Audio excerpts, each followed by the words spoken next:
I'm Jared Kennedy, and the verse that changed my life is Galatians chapter 2, verse 20.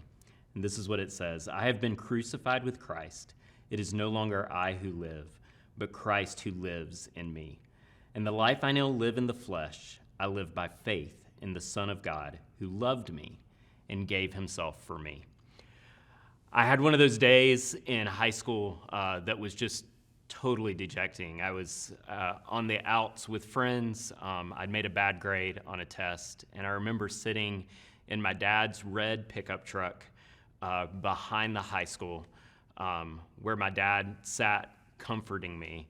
And the words he said on that day were, "What God says about you is more important than what other people say." And he quoted this verse to me, and he emphasized that last part, that it doesn't say God loves you and gave himself for you. It says that God loved you and gave himself for you.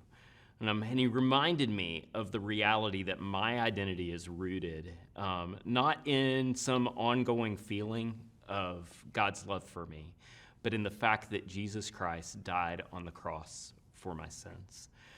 Kids these days have lots of reasons to think about whether they're liked or loved on social media or in other ways.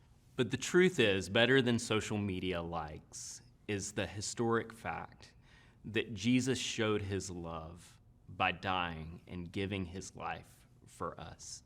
That's what defined for Paul who he is, his union with Christ and his walk in a life where his story was conformed to Christ's story, and his identity was rooted in what Christ had done for him.